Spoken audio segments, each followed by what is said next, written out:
Why Indian currency rupee fall against US dollar?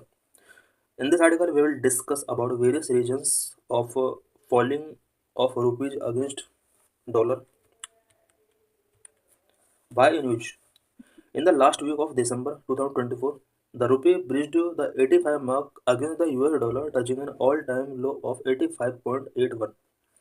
दिसंबर के last week में रुपी का value dollar के कंपेयर में ऑल टाइम लो रहा है। 85.81 तक इसकी वैल्यू डिक्रीज हुई है। The currency depreciated about 3% in 2024, consistently losing value against the dollar.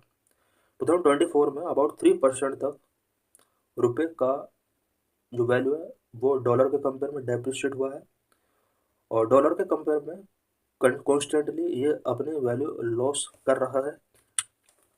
What causes a currency to depreciate? Indian currency के डेप्रिशिएट होने के क्या क्या कॉजेज हो सकते हैं? The price of any currency in the foreign exchange market is determined by the demand for the currency which its supply.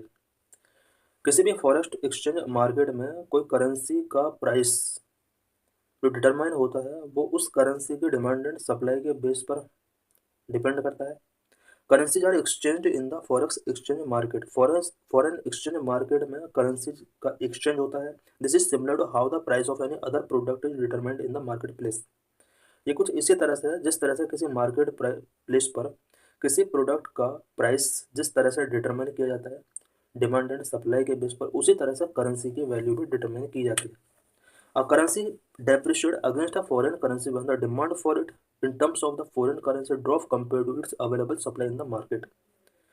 किसी भी करेंसी का डेप्रिसिएशन अदर करेंसी के कंपेयर में तब होता है जब उसकी डिमांड ड्रॉप हो जाती है और अवेलेबल सप्लाई जितना है उस सप्लाई के कंपेयर में अगर उस करेंसी का डिमांड ड्रॉप होता है, इसका मीनिंग उस करेंसी का डेप्रिसिएशन हो रहा है।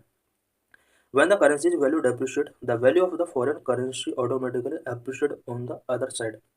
अगर किसी कंट्री का करेंसी का वैल्यू डेप्रिशिएट हो रहा है तो अदर कंट्री के करेंसी यानी फॉरेन करेंसी ऑटोमेटिक एप्रिशिएट हो जाएगी। This is similar to how the purchasing power of your money depreciate और appreciate when the price of goods in the market place rise और फॉल रिस्पेक्टिवली। जिस तरह से किसी मनी का परचेजिंग पावर डेप्रिशिएट होता है या एप्रिशिएट होता है किसी मार्केट प्लेस में राइज या फॉल होने की वजह से, सेम उसी तरह से करेंसी पर भी ये रूल अप्लाई होता है। Various factors that determine the demand and supply of any currency in the foreign exchange market. किसी भी फॉरेन एक्सचेंज मार्केट में करेंसी के डिमांड एंड सप्लाई को डिटरमाइन करने वाले वेरियस फैक्टर्स कौन कौन से हैं? Number one, monetary policy of a countries central bank.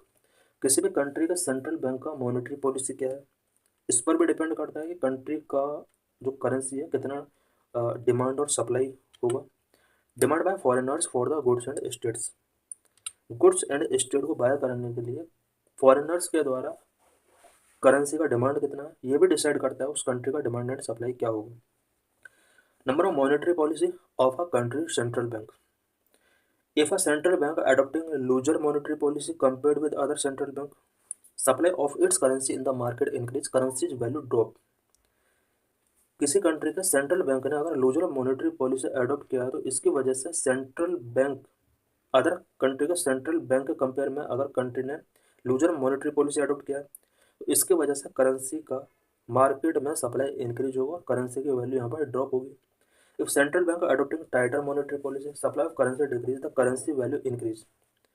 टाइटर money policy अगर सेंट्रल बैंक फॉलो करते हैं तो इसकी वजह से करेंसी डिक्रीज हो जाती है और करेंसी वैल्यू इंक्रीज हो जाती है। लूजर मॉनेटरी पॉलिसी का मीनिंग है बैंक के द्वारा मार्केट में ज़्यादा से ज़्यादा मनी सप्लाई करना। टाइटर मॉनेटरी पॉलिसी का मीनिंग है बैंक के द्वारा मार्केट में जो मनी पहले से स्प्रेड है उसको कैच करना। इट मीन मार्केट में मनी को यहाँ पर कम किया जाता है। Demand by foreigners for goods and assets. High demand of currency for by foreigners to purchase country's goods and assets lead to a rise in the value of the currency. Foreigners के द्वारा अगर किसी भी country के goods and services या assets को buy करने के लिए करेंसी की डिमांड की जाती है तो इसकी वजह से भी करेंसी की वैल्यू इंक्रीज हो सकती है। A fall in demand for a country's goods and assets will cause the value of its currency to fall. Foreigners के द्वारा अगर करेंसी का डिमांड नहीं किया जा रहा है, it means goods and assets को बाय नहीं कर रहे हैं, तो इस वजह से करेंसी की वैल्यू फॉल हो जाएगी। फॉरेनर्स हमारे इंडिया के अंदर आते हैं, इन्हें अपना डॉलर रुपीज़ में कन्वर्ट करना होता है, हमें डॉलर मिलता है, इसकी वजह से हमारे कंट्री की जो करेंसी वैल्यू है वो इंक्रीज हो सकती है। What are reason behind the rupee's recent fall? Recently rupee का वैल्यू डॉलर के कंपेयर में फॉल हुआ है, इसके क्या क्या रीजन है? Number 1, exit of foreign investors from India. India से फॉरेन इन्वेस्टर्स का एग्जिट हुआ है, इसकी वजह से रुपी डाउनफॉल हुआ है। RBI looser monetary policy, RBI ने looser monetary policy specially Covid के बाद फॉलो किया है। Low export and high import की वजह से भी रुपी का जो वैल्यू है डॉलर के कंपेयर में वो डाउन हुआ है। Low forex reserve, forex reserve India का लो हुआ है। Exit of foreign investors from India. The current rupee depreciation is primarily due to the exit of foreign investors from India, which has put pressure on the rupee. Foreign investors ने India से अपने आप को exit किया है, जिसकी वजह से रुपये पर प्रेशर पुट हुआ है। Global investors have been award their investment across countries at central bank recalibrate their monetary policies to varying degrees. Global investors ने वेरियस कंट्रीज से अपने इन्वेस्टमेंट को इसलिए अवॉइड किया बिकॉज कोविड-19 पैंडेमिक के बाद बहुत सारे कंट्रीज के सेंट्रल बैंक ने अपनी मॉनेटरी पॉलिसीज को रिकैलिब्रेट किया है।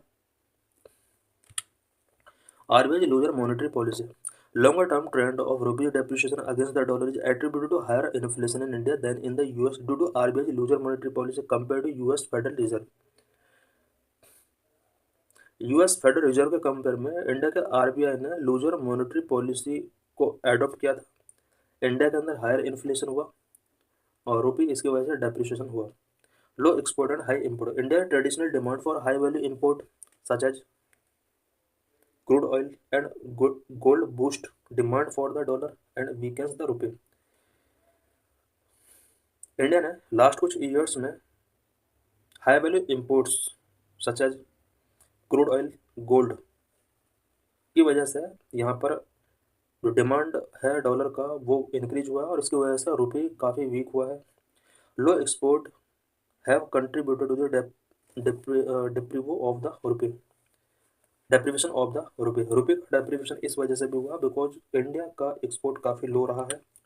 Low forex reserve, as a result the value of India's foreign exchange reserve drop to an 8-month low of $640 billion as of last week of December from over $700 billion in September 2024 में India के पास forex reserve $700 billion था, जबकि दिसंबर के last week में ये stock $640 billion रह गया। इस वजह से भी रुपये का वैल्यू डॉलर के कंपेयर में डाउन हुआ।